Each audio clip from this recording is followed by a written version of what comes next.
Today we'll be going over the Zebra BGST4 Diverter cleaning and maintenance. Ensure that both elbow fittings and the oil drain and coolant return are free of buildup.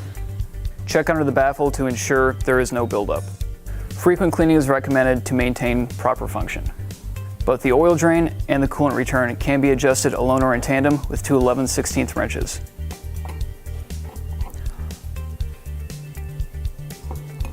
Always adjust clockwise to ensure the fittings remain tight and the unit does not leak.